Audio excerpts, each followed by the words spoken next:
ичемабыз бронхит тууралуу. Өзүңүздөр билгендей ушул жерде отурган ар бир эненин, ар бир ушул видеону көрүп жаткан ар бир эненин баласы эртеби кечпи бронхит менен ооруп калуу коркунучу бар. Себеби дегенде өзүңүздөр белгилүү болгондой биздин дем алып жаткан абабызда көптөгөн вирустар учуп жүрөт. Ошондой эле жаш балдардын дем алуу жолдору өтө кыска, өтө ичке, жакшы өнүкпөгөн болгондуктан ушул вирустар эмне көпчүлүк учурда балдарда бронхитти пайда кылып коет урматтуу аталуучулар. Бул деген эмне оору? Биринчи сиздер менен талкуулай турган тема бизде именно ушундай суроо жооп беретине кетет. Эмне оору, кандайча коркунучтуулугу бар, врач эмне жазат, эмнени билиш керек, эмнени кылбаш керек. Мына биз сиздер менен ушул 5 суроонун үстүндө ар бир ооруну эмне кылмакчыбыз, талкууламакчыбыз. Анда эмесе биринчи суроо. Бул эмне оору негизи бронхит деген эмне бул? Педиатрдагы негизи көпчүлүк педиатрлар, далилденген медицина менен иштеген педиатрлар бул бронхит аттуу ооруну өтө жеңил оорулардын катарына киргизет да. Себеби дегенде бул ооруну мындай башкаруу өтө жеңил болуп эсептелет. Бирок көпчүлүк учурда ата-энелердин туура эмес дарылануусунан айынан, өз алдынча бир нерселерди кылуусунун айынан, же болбосо педиатр грамотный подход кылбаганын айынан баягы балдарда жөтөл жүрүп, бронхит күчөп, бронхиалдык астмага өтүшү мүмкүн да. Негизи эмне? Бул оору өтө деле коркунучтуу оору эмес. Себеби дегенде азыркы заманбап учурда бул оорууну 20 мүнөттүн ичинде эмне абалды жакшыртып койго турган атайын лекарственный препараттар бар далилденген. Ал нерсени эмне болгону колдонуш делиш керек. Анан эмне себептен бул бронхит пайда болот? Мен жана айтып кеткендей эле жаш балдардын бронхтору кичинекей болот. Булардын бронхторунун булчуңдары, баягы эпителийлери жакшы өрчүбөгөн болот. Анан кандайдыр бир вирус түшөт дагы, мисалы парагрипп, аденовирус, бакавирус жана башка түрдүү вирустардын түрлөрү түшөт дагы, ошол жердеги булчуңдарды раздражение кылып, ошол жердеги шилекейдин көп өлчөмдө бөлүп чыгуусун камсыздап, спазм кылып, жыйынтыгында балада эмне кылат экен? Бронхит аттуу ооруну чакырат экен урматтуу аттаалуучулар. Дагы сиздерге эскертип айтып коеюн, көпчүлүк учурда бронхит бул вирустар себептүү болот. Анан дагы көпчүлүк ата-энелер балам жөтөлүп атат, амоксиклин берейин деп атам, анан антибиотикти берейин деп атам деп дайыма суроо менен кайрылышат. Себеби дегенде карапайым адамдар албетте конкреттүү түрдө этиологический факторду билбегендиктен ушундай нерселерди эмне кылыша берет да. Негизи анан бул грипп өзүңүздөр билгендей 3-4 күнүнүн ичинде өтүп кетет. Анан ата-эне ошол баягы жөтөлүп баштагандан кичине антибиотик берет дагы 3-4 күн ичинде баласы айыгып калса, мынакей могу антибиотик сонун турбайбы? Ушул антибиотикти бергенин айынан мына балам дагы жөтөлбөй калды деп эмне кылышат? Сүйүнүшөт. На самом деле баланын ал антибиотик ага эч кандай таасирин тийгизген эмес. Ошондой эле эмне себептен именно жаш балдарда мындай вирустар өзүнүн терс таасирин тийгизет? Себеби дегенде биринчиден жаш балдардын организминде баягы суу жетишсиз болгондо ошол баягы именно балдардагы шилекей, балдардагы именно ошол баягы дем алуу жолдорунда бөлүнүп чыгарылган шилекей, слиз деп коет, ошол аябай коюуланып кетет урматтуу аттаалуучулар. Коюуланган шилекейдин чыгуусу дагы өтө кыйын болот. Именно ошол балдардагы өпкөзүндө хрипти пайда кылат, шутасыздарбы? Эмне себептен балдарда көпчүлүк учурда баягы үйлөрү кыш келип, үйүбүзгө отопление келип, ушундай учурда именно жөтөл башталат балдарда. Себеби дегенде ошол учурда көп ата-энелер үйүбүздү жылуу кылабыз деп, үйүн жылуу кылышып, үйүнүн температурасы аябай жогору болуп, ошондой эле абанын ындуулугу өтө төмөн болуп, жыйынтыгында балдардагы ушундай патологиялык процесстин пайда болуусун эмне кылып коет экен? Шарттап коет экен. Көпчүлүк учурда эгерде баланын организми жеткиликтүү деңгээлде жакшы иштесе, көпчүлүк учурда үйдөгү баягы гигиеналык нормалар сакталса, температура жакшы боло турган болсо, ындуулук идеалдуу форматта боло турган болсо, анда мындай вирустардын бронхитти чакыруу ыктымалдуулугу бир нече эсеге эмне төмөндөп кетет урматтуу аттаалуучулар. Ошондуктан мен сиздерге дайыма айтып келем. Дайыма көпчүлүк ата-энелер мындай көңүл чордонунан учуруп коет, эми бул доктор дайыма эле үйүңүн ындуу кыл деп айта берет депчи. На самом деле бул өтө негизги нерселерден болуп эсептелет урматтуу аттаалуучулар. Жада калса дарылардан дагы, ингаляциядан дагы баарынан дагы эң эффективдүү нерселер мен айтам дайыма. Бул үйдүн температурасы жана үйдүн ындуулугу деп айтуудан эч качан тажабайм урматтуу аттаалуучулар. Себеби дегенде бул клиникалык көптөгөн көрсөтмөлөрдө далилденген. Эмнеси менен коркунучтуу эми бул бронхит? Бронхит эмнеси менен коркунучтуу болушу мүмкүн? Негизи, эгер туура эмес дарылана турган болсо, туура эмес дарылоо иштерин жүргүзө турган болсо, албетте бул жөнөкөй оору дагы коркунучтуу ооруга алып келиши мүмкүн. Бул жерде эмне болушу мүмкүн? Бул жерде бронхтордун кызуулуусунун айынан шилекейдин сыртка чыгуусу жана айтып кеткендей эле начарлап, жыйынтыгында дем алуунун жетишсиздиги, дыхательная недостаточность пайда болушу мүмкүн. Эгерде балада хрип пайда боло турган болсо, бала жеткиликтүү деңгээлде дем албай, адышка болуп, денеси көгөрүп, ушундай абалда жеткиликтүү деңгээлде кислород менен, кычкылтек менен камсыз болбой калышы мүмкүн урматтуу аттаалуучулар. Мына ошол себептүү бул оорунун ушундай коркунучтуулугу бар. алгач отдышка пайда болот. Андан кийин шилекей эмне кайра топтоло берип, жыйынтыгында ошол жерде уже пневмония да пайда болушу мүмкүн. Себеби дегенде өзүңүздөр белгилүү болгондой, бактериялар үчүн эң жакшы среда бул шилекейдин топтолгон жери болуп эсептеле турмат аталышуулар. Демек эмне кылат экен? Эң негизгиси бул дыхательный недостаточность чакырышы мүмкүн, анан пневмония аттуу ооруну чакырышы мүмкүн. Биз кудайымызда пневмония боюнча өзүнчө сөз кылабыз, урматтуу аталышуулар. Демек түшүнүктүү. Бирок жана айтып кеткендей, бул ооруну эгерде грамотно лечить турган болсо, ата-эне эгерде жеткиликтүү деңгээлде айтылган кеңештерди аткара турган болсо, бул ооруну оңой эле жеңсе болот. Врач эмне кылат? Ошентип сиз анан балаңызды, бронхит менен ооруган балаңызды врачка алып барасыз. Врачка алып барганда эмне кылат врач? Эң алгач диагнозду тактайт. Так анык диагноз койгон соң, эгерде педиатр күчтүү боло турган болсо, дароо эле эмне бул бронхит, ОРВИ себептүү пайда болгон обструктивный бронхит деп сиздерге эмне диагноз коет.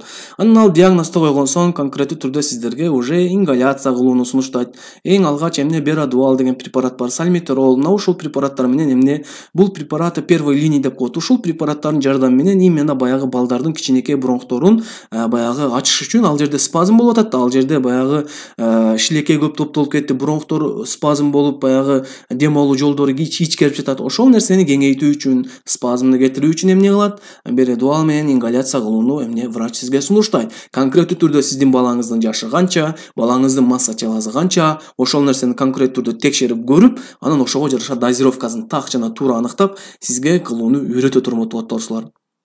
Андан кийин экинчи этапта эмне кылат? Местный гормональный препараты деп коет. Бул жерде уже конкреттүү түрдө пульмикорт аттуу препаратты колдонот. Бул пульмикорту колдоонун эң негизги максаты бул кайрадан ошол жер кайрадан спазм болуп калууну алдын ала турмат аталышуулар. Бизге эмне керек экен? Жөн эле спазмды кетирип коюу эмес, ошол спазмдын кайрадан эмне пайда болуусун алдын алуу керек экен. Ошондуктан биз эмне убактылуу ушундай гормональный препараттарды колдонууга туура келет. Булардын конкреттүү түрдө клиникалык изилдөөдөн өткөрүлгөн бүт базалары бар, далилденген препараттар реалдуу түрдө балдар үчүн эмне пайдалуу болуп эсептелет. Албетте эгерде туура жана так дозировкада колдоно турган болсо, анда эмесе кийинки. Анан ошентип үчүнчү этапта эң негизги далилденген ыкмалардын бири бул балдар үчүн дренаждуу массаж болуп эсептелет. Мен бул нерсени баракчам ачылгандан бери дайыма ата-энелерге айтып келем, дренажный массаж жасаңыздар, дренажный массаж жасаңыздар деп. Жада калса видеода даярдап берген Instagram баракчаман ошол видеону көрүп алсаңыздар болот. Себеби дегенде бул дренажный массаж көпчүлүк ата-энелер мына жөнөкөй деп ойлогон менен, а самом деле именно баягы баланын жийип калган бүт шилекейлерин сыртка чыгарууга эмне өтө сонун жардам берет. Дренажный массаж жасашты көпчүлүк ата-энелер, ой доктор, мен билбейм интип жасаган, кантип жасайм, мен коркуп атам, анан баламы кантип чапкылайт элем, же тигиндей мындай деп түрдүү нерселерди айтып берет. Урматтуу ата-энелер, бул жерде бала сиздин балаңыз, бала сизге керек. Ошондуктан бул жерде калп эле өзүңүздү баягы эчтеке билбеген адам сыяктуу кылып, өзүңүздөн бүт жоопкерчиликти түшүрүп андай кылган болбойт. Бул жерде конкреттүү түрдө сиз жасашты билишиңиз керек. Анан түрдүү массажисттерге чуркай бербей, ар бир ата-эне, ар бир эне баласына жасашты билиш керек. Бул өтө жеңил. Эмне кыласыздар? Баланын именно баягы жамбаш жагына жастыкты коесуздар. Баланын башы, ылдыйлап туруш керек да. Мындайча айтканда гравитацияны создавать этиш керек. Түшүнөсүздарбы? Анан ошону менен эле болду. Акырын эле арттарына эмне чапкылай бересиздер. Акырын ургулап вакуум сыяктуу кылып ургуласаңыздар эле болду. Акырын өзүнүн баланын бүт мурдундагы шилекейлери, оозундагы шилекейлери сыртка акырын чыгып кетет, урматтуу аталышуулар. Жатасыздарбы? Бул өтө маанилүү. Эң башкысы баланын баягы омурткаларына урбаңыздар, бөйрөк жагына урбаңыздар болду. Анан могу колтугунун астыларына чапкылаңыздар, артына чапкылаңыздар. Бул өтө жеңил. Баланы баягы жамбашын көтөрүп эле башын ылдый кылганда эле негизи гравитация пайда болуп уже сыртка чыгуусуна эмне түрткү берет. Бул массажды сөзсүз түрдө жасаңыздар, урматтуу аталышуулар. Бул массажды күнүнө 10 жолу жасаңыздар. Эч кандай мунун зыяны саат сайын жасап туруңуздар. Балдарыңыздардын баягы бүт именно какырыктары сыртка чыгып кетиш үчүн. Бул нерсе өтө маанилүү болуп эсептелет. Көп ата-энелер жалкоо, бир супер-пупер дарыны таап келип эле ошону баланы ичкирип койсо эле бала сонун болуп кетүүсүн каалай берет да негизичи. Бирок бул эне жана бала курсун өтүп жаткан ата-энелер андай жалкоо болбой, ушул нерселерди так жана туура аткарганга эмне кылыңыздар? Аракет жасаңыздар, урматтуу аталышуулар. Болду. Анан бул жерде башка эч кандай искусство кылыштын, бир нерселерди кылыштын эч кандай кереги жок. Эмнени билүү керек? Бир нерсени билиш керек, урматтуу аталышуулар. Кээ бир учурда именно ушул бронхит, бронхиалдык астмага өтүп кетиши мүмкүн. Бирок көпчүлүк учурда өтпөйт. кээ бир балдар жада калса жылына 5-6 жолу бронхит бозуп эле бронхиалдык астмага өтпөйт. Көпчүлүк учурда бронхиалдык астмага кимдер өтөт? Баягы генетикалык жактан склонный балдар, анан үйүндө гигиеналык нормалар такыр сакталбаган балдар эмне уже бронхиальный астма менен жабыркап калышы мүмкүн. Эң башкысы, эгерде сиз дагы үйдүн нымдуулугуна жана бөлмөнүн температурасына көңүл кош мамиле жасай турган болсоңуз, балаңыздын эмне бронхиалдык астма менен ооруп калуусуна сиз дагы себепкер болуп калышыңыз мүмкүн. Именно өзүңүздүн баягы халаттын отношениясына анан сөзсүз түрдө үйдүн нымдуулугун идеалдуу форматка алып келип туруш үчүн азыр 800 сомдон жада калып экен, 1000 сомдон, 800 сомдон, 1500 сомдон ушул увлажнительдин баары кандай болсо дагы алып кое бериңиздер, урматтуу отоочулар. Бир жолу алып койсоңуздар, бул увлажнительдер сизге көп жылга чейин жетиши мүмкүн. Анан бул жерде дагы увлажнительди колдонгондо ойду келди колдоно бербеш керек. Сөзсүз түрдө үйдүн нымдуулугун гигрометрдин жардамы менен өлчөш керек. Эгерде гигрометрден уже нымдуулугу 40%дан ылдый түшүп бара жатса, анан ошондо колдонуп кайра 50%га чыгарып, анан өчүрүп коюш керек. Кээ бир ата-энелер увлажнитель колдонуш керек десе, түнү күнү үйүндө сайып коет экен да. Увлажнительди антип түнү күнү сайып койсоңуз, кайра хуже болушу мүмкүн балаңызга, кайра балаңыз жөтөлүп калышы мүмкүн. Жатасыздарбы? Себеби дегенде бала үчүн уже эң оптималдуу вариант именно мындай учурда 50% дагы нымдуулук болуп эсептелет, урматтуу отоочулар. Ошондуктан бул нерсеге эмне кылыңыздар? Көңүл бөлүп, көңүл кош мамиле жасабыңыздар. Анан кээ бир ата-энелер айтат, доктор, бизде андай 1000 сом жок увлажнительге, биз акчабызды увлажнительге кетиргенден көрө биз башка нерсеге кетиргибиз келип атат. Ошого мындай бир башка эле бир нерсе айтчы деши мүмкүн. Мисалы, андайларга мен эмне дейт элем? Андайларга хотя бы ушул 1000 сомуңузду увлажнитель үчүн аяп жатсаңыз, анда үйүңүздү күнүнө 3 маалдан нымдуу уборка кылып туруңуз. Полуңузду арчыңыз, айнектериңизди бүт арчыңыз, нымдуу тряпка менен полностью арчыңыз. Анан дагараларга суу коюп, баягы жылуулук берип жаткан нерселер жерлерге коюп коюңуз. Анан көпчүлүк учурда баягы жаз айларында уже увлажнительдин кереги эле жок болуп калат. Көпчүлүк учурда увлажнитель баягы биздин үйүбүздө ысык баягы паровойлор иштеп, плиткалар иштейт го. Именно ошол учурда эмне керек болот, урматтуу отоочулар. А уже жаз келгенден кийин уже мына жаз айлары деле келет. И так уже аба өзү влажный болот.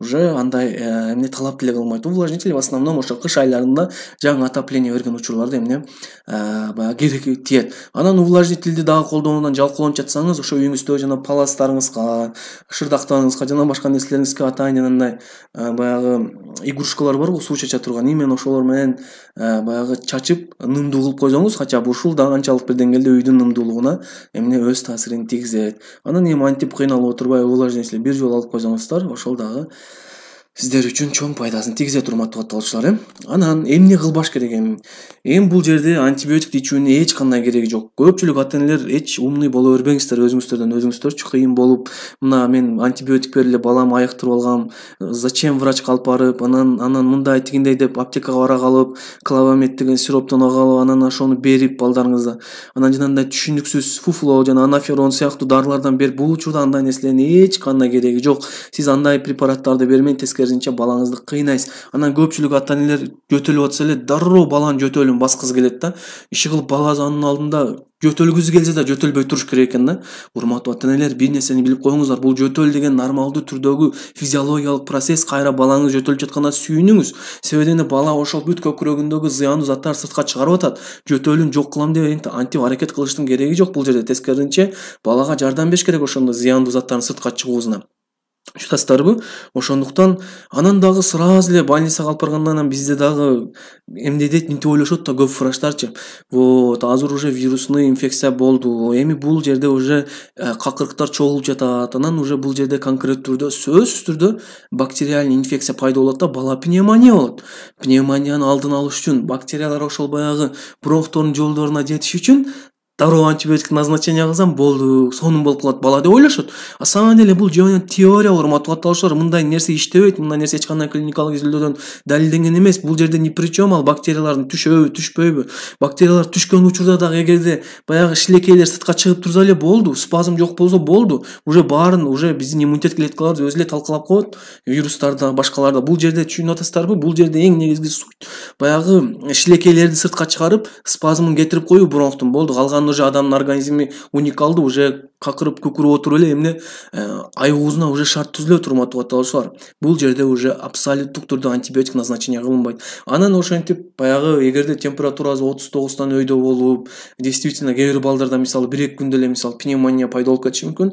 Андай учурлар өтө аз кездешет. Андай учурда уже конкрет түрдө эмне антибиотика терапия кылганга туура келет. Ал жерде өзүнүн показаниясы бар. Прокальцитонин деңгээли көбөйүп кетип, уже общий анализ крови тапшырганда вирусная кровь эмес, тескерисинче бактериальный кровь болуп, аны уже грамотный врач байкайт да сразу анализ. Все, могуда уже бактериальный инфекция эмне башталды. Уже бул жерде эмне дароо антибиотиктен назначение кылыш керек деп назначение кылат, урматтуу катталуучулар.